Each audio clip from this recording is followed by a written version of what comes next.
Շնորհակալ եմ պարոն Արեյան, իրականում Գյուրջան փողոցի հիմնանորոգումը շատ կարևոր ծրագիր է, որով որ առաջին հերթին ու առաջին փուլում նվազագույնը մենք միասնիկյանով բարձրացող հոսքին տալիս ենք շատ հստակ այլընտրանք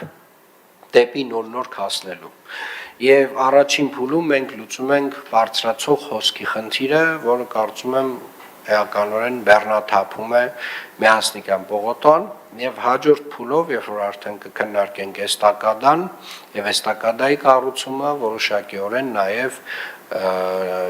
իջնողի խնդիրը կլուծենք, այդտեղ պետք է մի փոքր ուշադիր լինենք, որպեսզի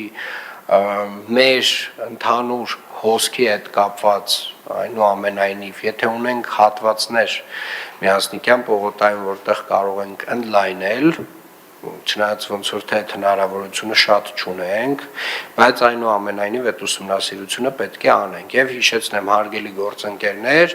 որ մեր ընդհանուր ծրագրի կարևորագույն հանրային տրանսպորտին առաջնահերթություն տալու ծրագրի կարևորագույն մաս է հանդիսանում նաեւ միասնիկյան պողոտայով ավտոբուսային առանձնացված գիծը, որը այո կարող է գործել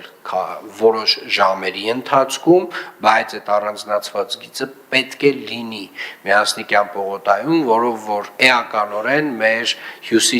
հյուսիսային թաղամասերը կկարողանանք կապենք քաղաքի մյուս հատվածների հետ հանրային տրանսպորտով։ Եվ երբ որ ես ասում եմ, որ հանրային տրանսպորտը պետք է էականորեն ավելի հարմար լինի մարդկանց համար, քան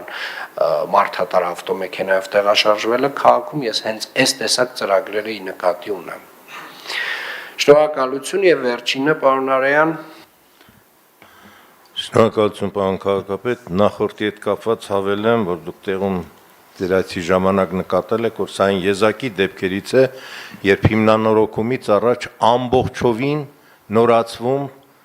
վերատեղադրվում են նոր ինժեներական ենթակառուցվածքներ, ջրատար, կոյուղատար, հեղեղատար, գազատար, էլեկտրահաղորդման լարեր, եւ այն էլ մեծացնելով թողունակությունը։ 300-ի փոխարեն հիմա տեղադրվում է 500-ը, դա մեծ հեռանկարի համար, որպեսզի ապահովի սպասարկումը առաջկա կառուցապատման պահանջարկից ելնելով։